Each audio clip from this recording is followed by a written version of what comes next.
You need to begin romanticizing your life. Romanticizing your life. What does that even mean? Some people don't know what that means. I guess everyone may feel that different. But for me, romanticizing my life truly means to see my life like a movie. See my life like I am the main character. I am essentially carrying the movie. And without me, there's no movie, you know. And if there's almost like a documentary crew following me, how would I move? How would I act? How would I operate? How would I be like when nobody's watching me? Now this can get very, spiritual or religious when you have this mentality of what kind of man am I? What kind of woman am I? Who am I when nobody's watching? That is a testament to your own character. Now, the reason why I'm making this video talking about romanticizing your life is actually because it's inspired by a movie I just watched called Vanilla Skies, featuring Tom Cruise. The movie is about like 25, 30 years old. Super trippy, mind-bending movie. I highly recommend you watching it. I'm not going to get into talking about the movie itself in details because I don't want to spoil it for people. But that movie, it's very much up to interpretation. The director did a phenomenal job of directing it in a way where there's no right answer of understanding it. Like when you ask someone, did you understand that movie? That almost makes no sense because that's like saying, do you understand a painting? When there's a million different interpretations and there's no one right answer. That's what that movie was about. And for me at least, it made me feel inspired after, made me feel very grateful for life, for the little things that we all take for granted. And it just made me realize that it's time to take control of things. Like it's one thing when you're confident, it's one thing when you are manifesting things and you want the best for yourself and you have self-love, self-respect. These are all amazing things and super important to have in life. But what if on top of the confidence, on top of the daily habits and disciplines, you begin treating your life like a freaking movie?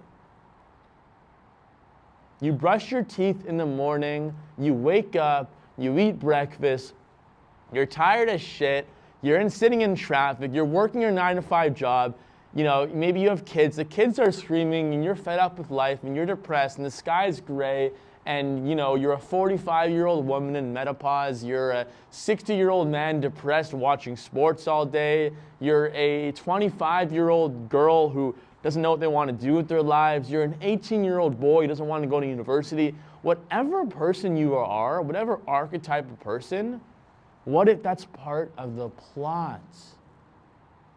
No matter how bad it is, God gave you this for a reason. For a reason.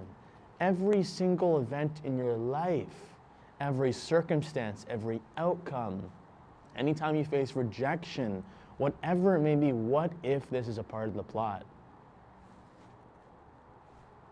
How many people approach life like this? I don't think many. Me included, my past self included. Maybe sometimes here and there I'd be like, oh, this is a part of the journey, like this rejection is gonna make me stronger and tougher.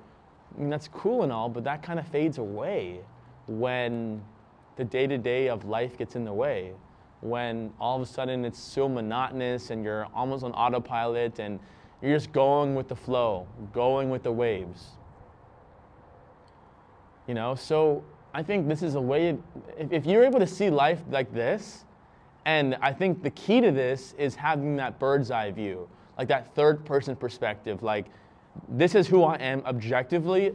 I look at myself in the mirror and I'm honest with myself, like whether I don't have money, I'm not in good shape, I'm not in a good relationship, whatever it may be, like look at yourself objectively. I think that is step one, having the awareness of who you are, where you are, and stop deluding yourself into thinking you are someone who you're not. There's a key difference between lying to yourself and wanting to almost like attract a new version of yourself and become a new version of yourself. Because the second part, nothing's wrong with that, of like manifesting and embodying what it means to be this, future future version of yourself.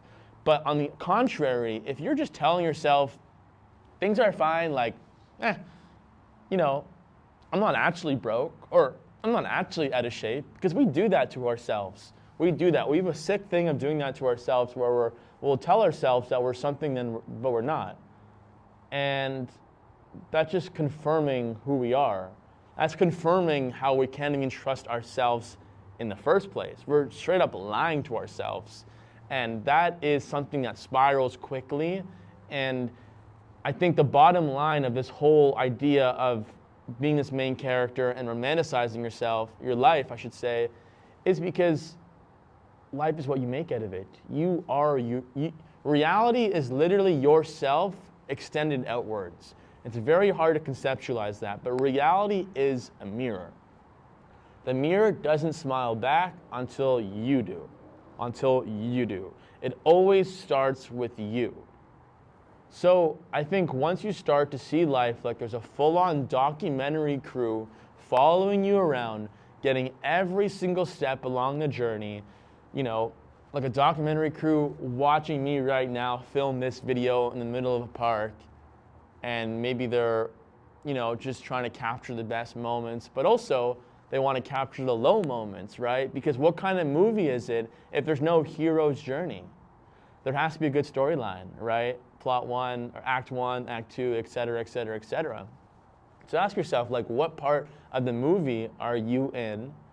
And how could this movie be great? You know, like maybe you had to go through that, or maybe you have to go through this right now in order to get to where you want to be, in order to make a good ass freaking movie.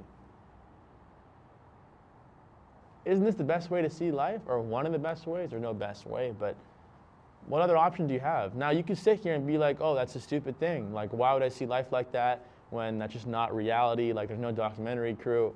But why do you, it doesn't need to be a documentary crew, it could be God, right? If you believe in God or any sort of higher power, the universe, what if they're watching you? And I think this is such a powerful way of approaching life, especially when life gets so monotonous and quote unquote boring, and you know, you're so ungrateful and sour, and you know, the world is going to shit kind of mentality. What if you just think that there's people always watching you and you got to make something out of what you have? Life is what you make out of it.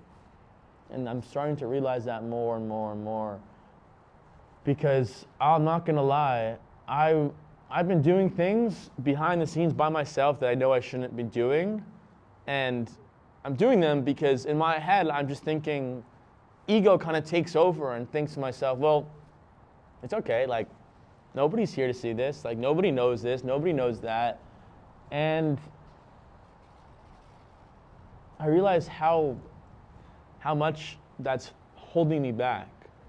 Because how you do one thing is how you do everything. So the bottom line is, live your life like it is a movie.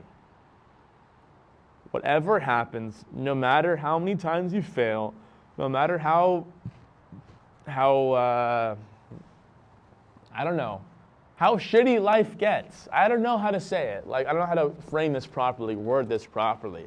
Just treat life like a movie, man, or woman.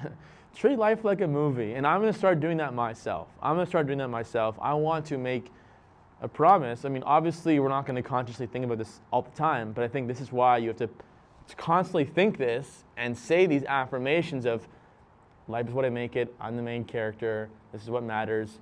That will eventually, over time, get passed off to your subconscious, which is obviously the most powerful thing there is, which, again, the movie actually talks about the subconscious and about how your thoughts shape your reality, and every little thing in life is essentially a byproduct of the thoughts and the experiences you have. So I do think like more blessings will come your way, more doors will open once you begin to just take full control of your life. To take full control of your life, your decisions, and never point at others. Never point at others. And everything always is happening for you, not to you. Another big thing, which kind of goes hand in hand with this victim mentality idea.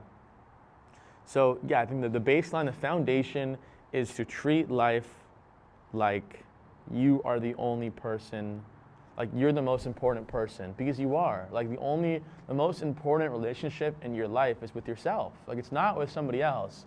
The world wants us to think that like love is about finding the other person, and it's about like finding that person to marry, and it's so romantic and all of that. I mean, that's great and all, which I think you should find a partner, but at the same time, you come first. You always come first.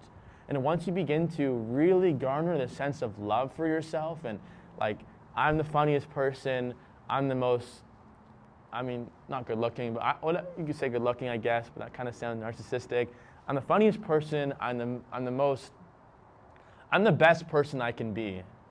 I'm the best version of myself, and I'm that gold that people may be passing by. You know, there's a great analogy of, or it's a great video of a guy I saw who was handing out gold on the streets in New York City, but people walking by didn't know it was gold. So he was actually offering it for free to people, and people just walked away. And do you think he cared? Do you think he was like, oh no, like, take the gold, like, why don't you want it? You'll be rich. No, because he knows the value, the intrinsic value of the gold. Just like you know your value, right? When you're the main character, when you're that guy, that woman, if people reject you, if things don't go your way, why do you care? You are the person. You know what I mean? Like in that movie, Tom Cruise, he was that guy. If a girl didn't want to be with him, if whatever happened along the way, you know, that was it. That was okay, because the plot went on and eventually things work out. Maybe not how you want them to be, but they work out pretty damn well. And I've realized this on a smaller time frame, you know, things working out. Always working out. And if you extend that time frame long enough, you'll see for yourself that it works out pretty damn well. So anyways, the sun is shining, it's a beautiful day. And I just want to spread this message because I feel called to spread this message, to be that main character, romanticize your life, and everything else will truly fall into place. Hope you enjoyed this video. I'm going to try to pump these out. I mean, I don't want to make any promises, but once a week is really nice. And I hope I can spread some wisdom, spread some, not life advice. That sounds so, like, it doesn't sound right to say like, oh, this is life advice, but more so just help you think a little bit differently and get a different perspective. That's what I'll say, different perspective on life. So yeah, I'll see you in the next one.